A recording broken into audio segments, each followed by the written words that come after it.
আসসালামু আলাইকুম স্যার। ওয়ালাইকুম আসসালাম। আমার নাম হলো SK রন্দর্নে, deputy engineer, government of Maharashtra, water supply department. আমি একজন অমুসলিম, নন মুসলিম। আমার প্রশ্নটা হলো যে আমাদের এই পৃথিবীতে কেন এত ধর্ম সৃষ্টি হয়েছে? আমাদের চারপাশে এত বেশি ধর্ম কেন? এখানে একটা সেন্টেন্স লেখা আছে পিস টিভি লোগোর নিচে, যে পিস টিভি মানবতার সমাধান। এখানে আমার মতামত হলো এই, যে শান্তির জন্য জ্ঞান আর বিজ্ঞতার প্রয়োজন। ধন্যবাদ। ভাই একটা প্রশ্ন করলেন যে পৃথিবীতে এত ধর্ম কেন, এটা প্রথম প্রশ্ন। আর তারপর একটা মন্তব্য করলেন যে শান্তি মানবতার সমাধান, এটা পিস টিভির স্লোগান। শান্তির জন্য প্রয়োজন জ্ঞান আর বিজ্ঞতা। আমি আপনার সঙ্গে একমত। আপনার প্রশ্নের প্রথম অংশটা নিয়ে যদি বলি যে পৃথিবীতে কেন এত বেশি ধর্ম, আমাদের বুঝতে হবে যে সর্বশক্তিমান ঈশ্বর আমাদের স্রষ্টা আল্লাহ সুবহানাহু ওয়া তাআলা পাঠিয়েছেন মাত্র একটা ধর্ম। আল্লাহ পবিত্র কোরআনে বলেছেন সূরা আলে ইমরান অধ্যায় নম্বর 3 আয়াত নম্বর 19, ইন্নাদ-দীনা ইনদাল্লাহিল ইসলাম। একমাত্র ধর্ম, একমাত্র জীবন দর্শন যেটা আল্লাহ তাআলার গ্রহণযোগ্য, সেটা আল্লাহ তাআলার কাছে আত্মসমর্পণ করা। আল্লাহ তাআলা মাত্র একটা ধর্মই পাঠিয়েছেন।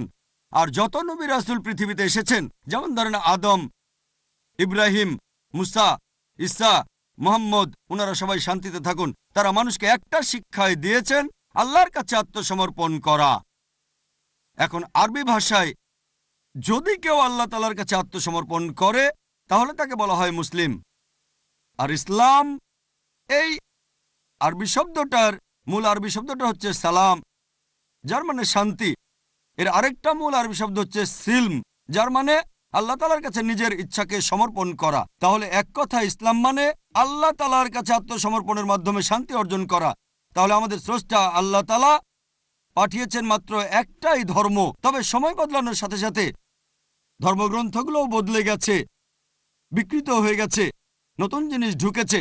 আর এই ধর্মগ্রন্থ বদলানোর ব্যাপারে আল্লাহ পবিত্র কোরআনে বলেছেন সূরা বাকারা অধ্যায় নম্বর 2 আয়াত নম্বর 79, ফাওয়াইলুল লিল্লাযীনা ইয়াকতুবুনাল কিতাবা বিআইদিহিম সুম্মা ইয়াকুলুনা হাযা মিন ইনদিল্লাহ লিয়াশতারু বিহি সামানান কালিলা ফাওয়াইলুল লাহুম মিম্মা কাতাবাত আইদিহিম ফাওয়াইলুল লাহুম মিম্মা ইয়াকসিবুন।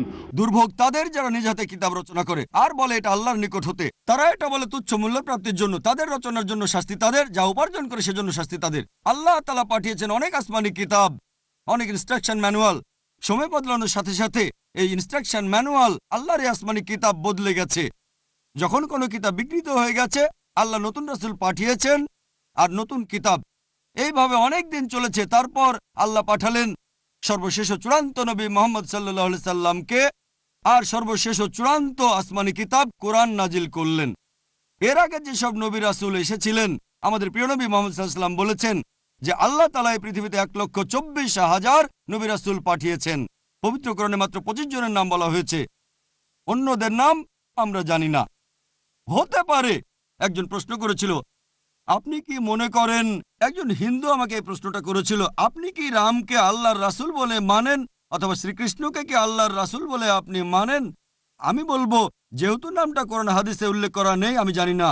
আমি জানি না, হতে পারে রাসূল অথবা নাও হতে পারে, নিশ্চিত করে বলতে পারছি না। তবে কথাটা মানতে হবে, যেসব নবী রাসূল এসেছেন নবী মুহাম্মদ সাল্লাল্লাহু আলাইহি ওয়াসাল্লামের আগে, তারা ছিলেন সেই সময় আর সেখানকার মানুষের জন্য। তাহলে রাম যদি আল্লাহ রাসূল হয়েও থাকেন, যদি কৃষ্ণ আল্লাহ রাসূল হয়েও থাকেন, তারা এসেছিলেন সেখানকার মানুষ আর সেই সময়ের জন্য। বর্তমানে পৃথিবীর সব মানুষ, তারা থাকতে পারে ভারতে অথবা আমেরিকায় বা সৌদি আরবে বা কানাডায় বা ইংল্যান্ডে, পৃথিবীর যে কোনো জায়গায় তারা মানবে সর্বশেষ ও চূড়ান্ত নবী মুহাম্মদ সাল্লাল্লাহু আলাইহি সাল্লামকে এবং সর্বশেষ ও চূড়ান্ত আসমানি কিতাব পবিত্র কোরআন।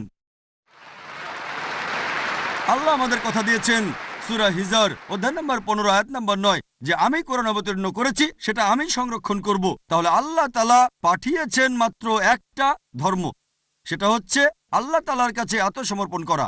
ইসলাম মানে আল্লাহর কাছে আত্মসমর্পণ করার মাধ্যমে শান্তি অর্জন করা। আর আপনি বললেন জ্ঞান এবং বিজ্ঞতা দিয়ে শান্তি অর্জন করা যায়। হ্যাঁ, কার কাছ থেকে জ্ঞান?